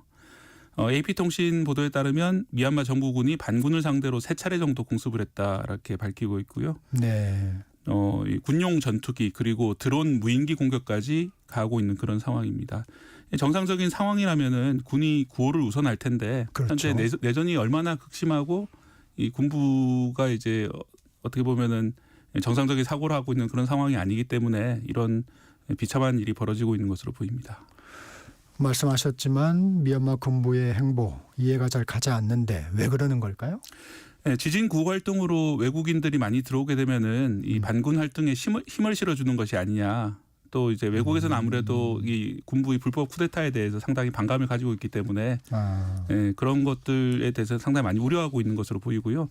이 과거에도 여러 가지 재난이 있었는데 그때마다 반군 지역에 대해서 인도적인 지원을 차단한 역사가 있습니다. 지난해 9월에는 슈퍼태풍 야기가 이 지역을 피해를 많이 남겼는데요. 또 2023년 5월에는 사이클론 모카가 각각 미얀마를 강탈했었습니다. 그때도 3자릿수 이상 사망자가 나왔는데 군사 정권은 인도적 구호 담당자들의 국내 이동을 차단했고요. 국제사회 지원을 중단시키는 그런 조치를 했습니다. 이 지진 구호 활동이 이 반군에 의해서 이제 정치적으로 이용되거나 또 국제단체들이 미얀마 지방으로 들어가서 실상을 알게 되는 것을 많이 꺼리고 있는 것으로 보입니다. 이번 지진의 원인에 대해서는 좀 조사된 것이 있나요? 네, 지구 상층은 지각판이라고 불리는 여러 부분으로 나누어져 있습니다. 그래서 사실은 우리가 땅이 단단한 것 같아도 어떻게 보면 맨틀 위에 떠 있는 섬 같은 것들로 올려져 있는데요. 이 미얀마 지역은 전 세계적으로 그런 지각과 지각이 만나는 지역이기 때문에 과거로도 상당히 지진이 많았던 지역이거든요. 인도판이라는 판이 있고 유라시아판이라는 커다란 판이 있어서 그 사이 충돌로 그 히말라야 산맥이 생겼는데요. 이 미얀마 지역은 히말라야 산맥의 아랫부분이 되겠는데 그쪽에는 그 버마판이 있고 또 순다판이라고 하는 작은 판들이 있습니다. 그런 작은 판들이 모여 있으면서 서로 충돌을 일으켜서 약 그 150년 전에도 이 규모 8이 넘는 아주 큰 지진이 발생했던 적이 있습니다. 이번 지진은 미얀마를 남북으로 관통하는 사가잉 단층이라는 단층이 있습니다. 길이가 1200km 이상인데 이 단층이 이 수평으로 이동하는 주양 이동 유형의 움직임을 보였던 것으로 보입니다. 이렇게 되면은 상당히 큰 규모의 강진이 발생하는데 이 지진이 발생했던 것으로 보이고요. 앞서 말씀드린 대로 1839년에 규모 8.1에서 8.3 정도로 추진되는 잉와 지진이라는 지진이 있었습니다. 이게 역사상 내륙 지진 중에서 최대 규모로 이제 평가되는 지진입니다.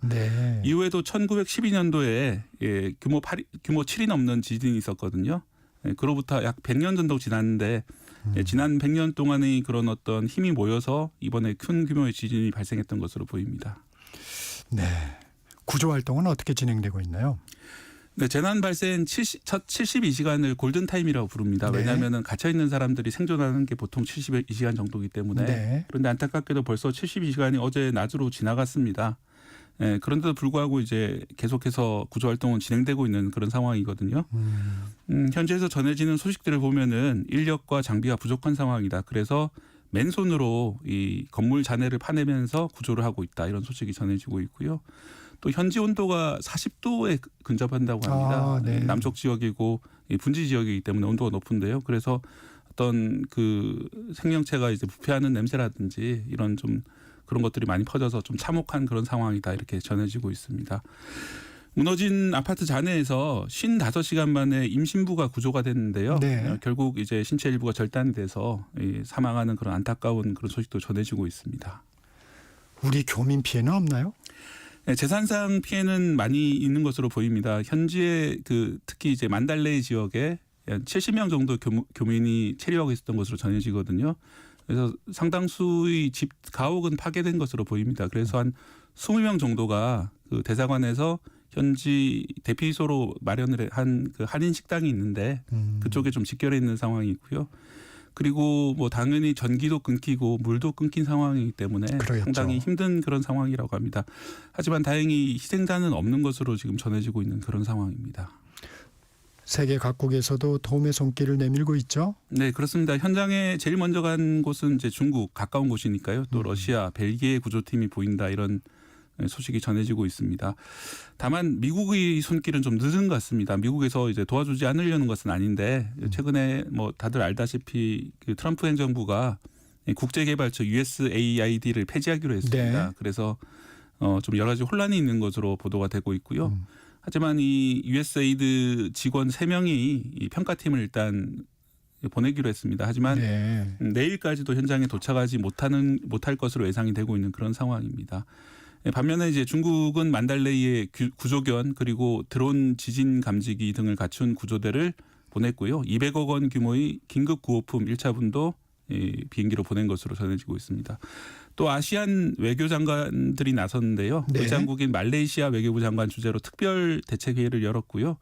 4월 5일 날 미얀마에 인도적인 차원에서 방문을 하겠다 이렇게 발표를 했습니다. 아무래도 이런 그 인도적인 방문이 있으면은 그 미얀마 군부에서도 좀 더 신경을 쓸 수밖에 없고요. 이 반군 지역으로 보내는 어떤 구호 물자라든지 다소는 숨통이 트일 것으로 보입니다. 우리 정부도 지원을 하죠?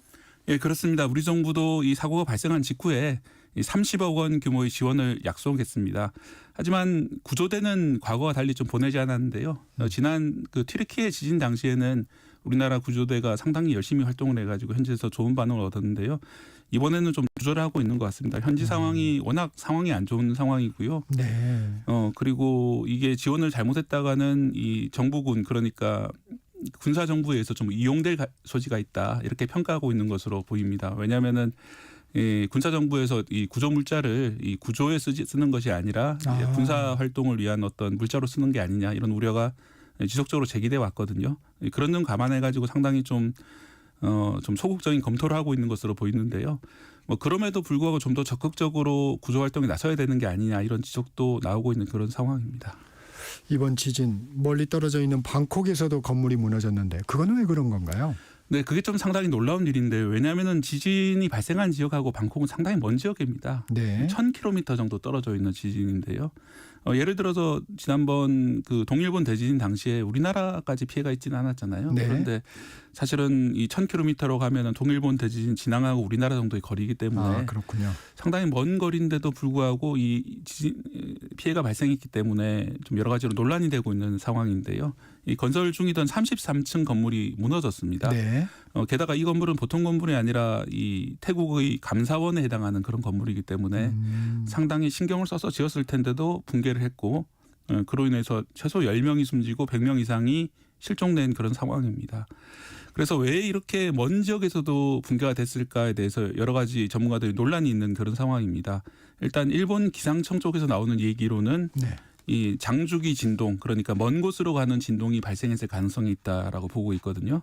또 그런 게 있긴 있군요. 네, 그리고 지진파 중에서 아주 단주기 진동 강한 파는 이제 근처로 퍼지는데 좀 약간 느릿하게 움직이는 그런 파동은 멀리까지 갈 수 있다고 그럽니다. 그래서 이 동일본 대지진 당시에도 한 700km 정도 떨어져 있는 일본 오사카까지는 진동이 갔고 실제로 오사카의 고층 건물 중에는 그 엘리베이터가 파손된 사례가 있다고 합니다. 그렇기 때문에 이번에도 상당히 멀리 흔들리는 그런 진동이 갔을 걸로 그렇게 보이고요. 또 이제 BBC 쪽 보도를 보면은 방콕의 지반이 부드럽기 때문에 이 방콕의 부드러운 지반이 이 다른 지역하고 다르게 이 멀리 있는 지진의 영향으로 더 많이 흔들렸을 가능성이 있다. 그래서 파괴됐을 거라는 그런 분석도 나오고 있습니다. 특히 중국이 지은 건물이 무너진 부분이 좀 있는 모양인데 건설 기술에 문제가 있는 게 아닐까요? 예, 그래서 지금 그 태국 당국도 긴급 조사에 들어갔거든요. 이게 사실은 그 900억 원 이상 예산이 투입돼 있고 그런 건물인데 중국하고 이탈리아 그리고 태국 기업들이 합작해서 지은 건물인데 이 건축 자재에 문제가 있는 것이 아니냐. 마침 태국 총리가 이 건설 쪽에도 좀 그 지식이 있는 사람이기 때문에 나도 이런 건물을 본 적이 없다 이런 식으로 강하게 질타를 했거든요. 그래서 아마 수사 결과가 나오게 될 텐데 뭔가 문제가 있었던 건물인 것 같습니다. 네, 여기까지 듣겠습니다. 지금까지 KBS 박대기 기자였습니다. 고맙습니다. 감사합니다. 전격 시사 듣고 계신 지금 시각 8시 45분입니다.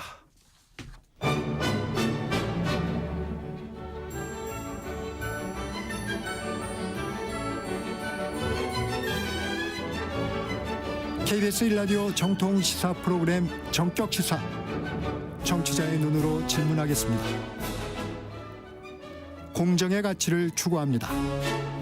꼭 필요한 정보를 담겠습니다. 월요일부터 금요일까지 아침 7시 20분에 찾아옵니다. 대한민국 중심 채널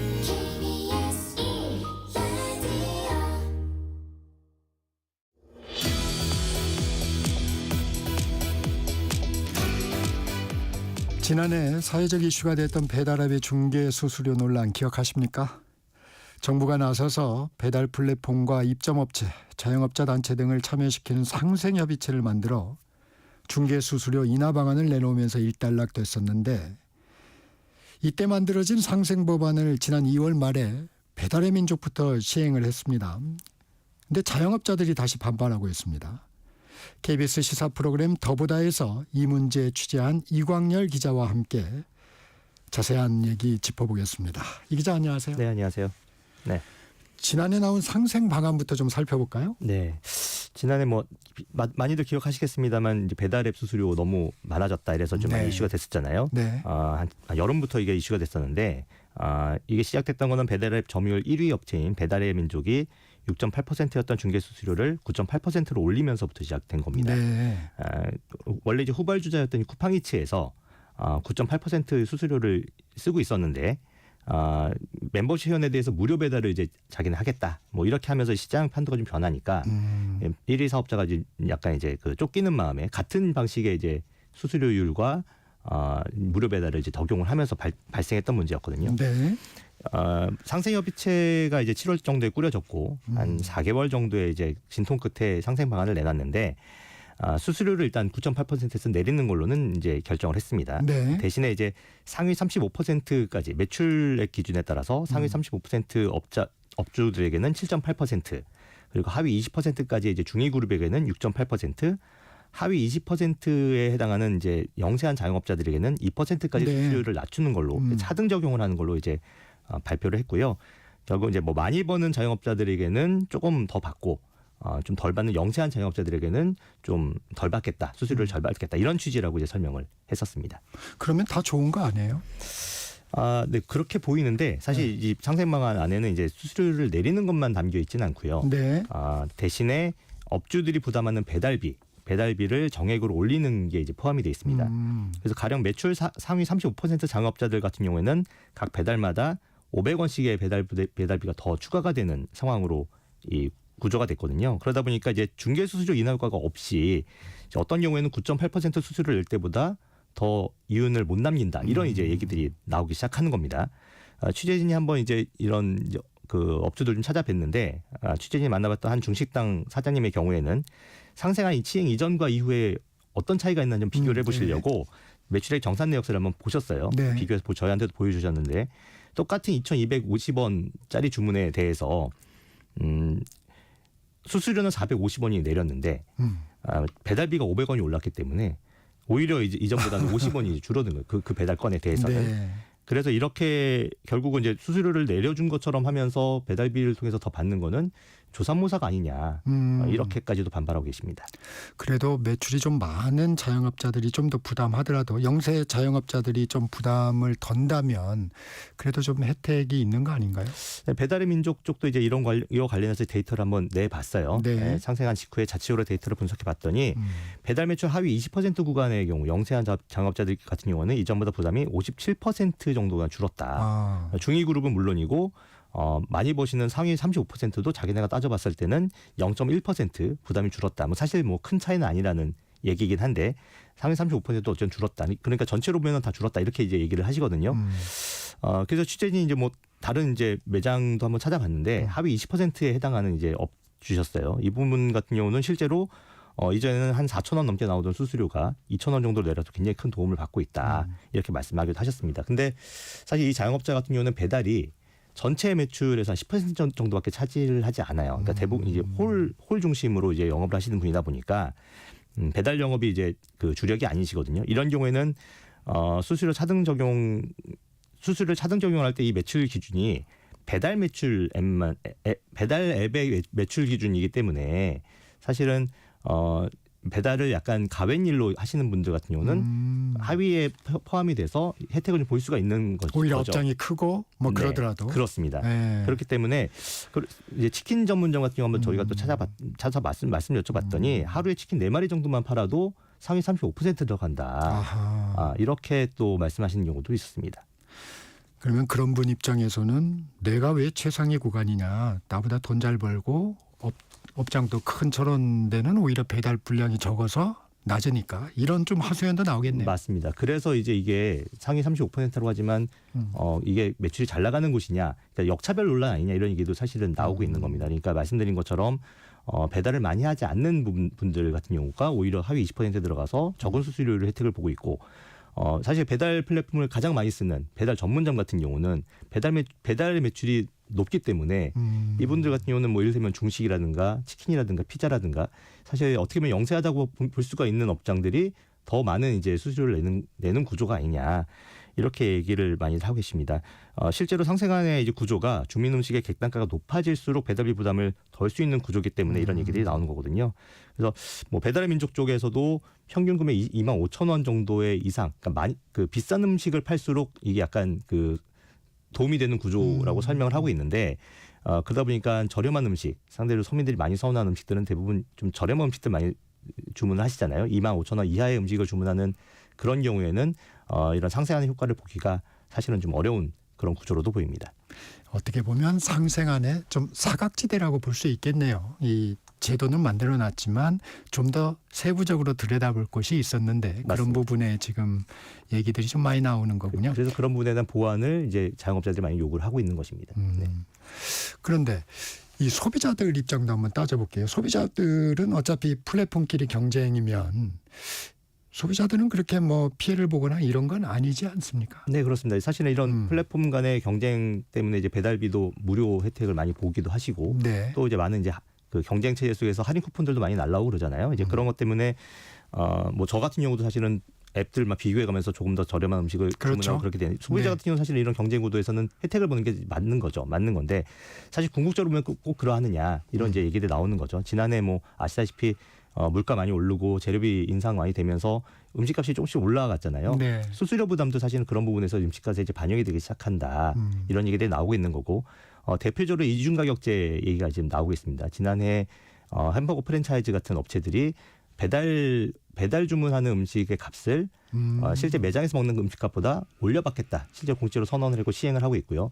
올해도 이제 올해 되자마자 한 2개의 프랜차이즈 업체들이 우리도 이중가격제 시행하겠다. 도저히 못 견디겠다. 그리고 저희가 만나본 자영업자들도 프랜차이즈 본사에 이중가격제 우리도 시행하자 이렇게 또 요구를 하고 있다고도 하고 계세요.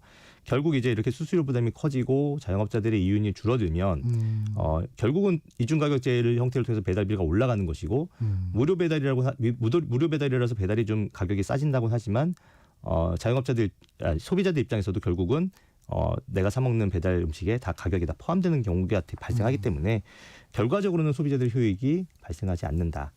그렇게 볼 수 있을 것 같습니다.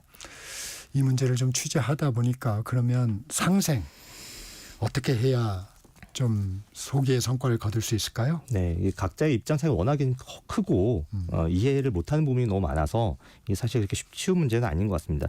온라인 배달 시장 규모를 한번 좀 살펴볼 필요가 있을 것 같은데요. 코로나19 이후에 굉장히 급성장을 했어요. 많이들 알고 계시겠지만 어느 정도인 거 하니 2019년 같은 경우는 한 해 배달 음식 온라인 거래액이 9조 7,350억, 그러니까 10조 원이 채 안 되는 규모였는데 지난해 같은 경우는 잠정치이긴 하지만 37조 원 규모로 합니다. 그러니까 배달 플랫폼에 굉장히 그 영업이익도 높아가고 있는 상황이고 이익이 늘고 있는 상황이고 규모가 크다 보니까 배달의 민족이라든가 쿠팡이츠 같은 곳에 그 이익도 늘고 있는, 매출도 늘고 이익도 늘고 있는 그런 상황이거든요. 그런데 뭐 많이 들으셔서 아시겠지만 자영업자들은 굉장히 좀 요즘 힘들다, 폐업률도 높아지고 있다 이런 얘기들이 나오고 있는 상황인데 그래서 뭐 이런 그 상생협의체 같은 자율규제로 해결이 잘 안 되면 온라인 플랫폼 같은 거를 좀 만들어서 좀 규제를 좀 강화해야 되는 거 아니냐. 독점적 그 플랫폼 사업자들의 어떤 수수료, 일방적인 수수료 조치들을 좀 막아야 되는 거 아니냐. 이런 얘기들도 사실 나오고 있습니다.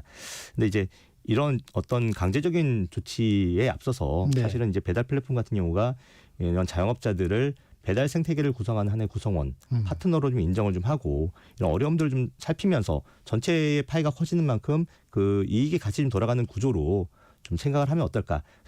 제가 만나본 자영업자분들도 초기에 배달 플랫폼들은 굉장히 자기네를 파트너로 인정해줬다는 말씀들을 많이 하세요. 그런 모습으로 돌아갔으면 좋겠다 이런 말씀들 하시는데 정말 진실된 진솔 어린 그러한 이제 어떤 그 대화의 테이블이 좀 만들어져서 좋은 접점을 좀 찾아나갔으면 하는 그런 바람입니다.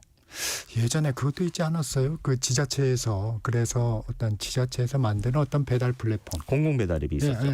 네. 그런데 그게 초기에 이제 이 어쨌든 예산을 좀 광고를 좀 하려면 예산을 좀 많이 쏟아야 되는데 초기에는 광고가 좀 됐는데 그게 이제 지속되지가 않다 보니까 결국은 이제 광고가 많이 안 되니까 소비자들이 많이 들어가질 않고 소비자들 이용률이 떨어지니까 입점업체들도 많지 않은 이런 약순환의 좀 상황 속에서 공공배달앱에는 크게 기대들을 많이들 안 하세요. 자영업자들께서. 예, 이미 이제 공공배달앱의 시도는 약간 그렇게 긍정적이지 않다. 뭐 일부 지자체에서 효과가 나타났다는 데가 있긴 한데 전반적으로는 그렇게 큰 기대를 하지는 못하고 있습니다. 이게 좀 관리를 지자체에서 잘 해서 맞습니다. 좀 이렇게 뭐 메뉴도 많고 맞습니다. 뭐 이래야 될 텐데. 근데 어쨌든 플랫폼이라는 게 사람들을 많이 모으는 게 이제 중요한 건데 소비자들 많이 모으는 게 중요한 건데 그 단계가 좀 많이 되지 않고 있습니다. 네, 여기까지 듣겠습니다. 지금까지 KBS 이광열 기자였습니다. 고맙습니다. 감사합니다. 4월 1일 화요일 정책시사 여기서 마무리합니다. 진행의 KBS 기자 정창준이었습니다. 내일 아침 7시 20분에 다시 돌아오겠습니다. 여러분 감사합니다.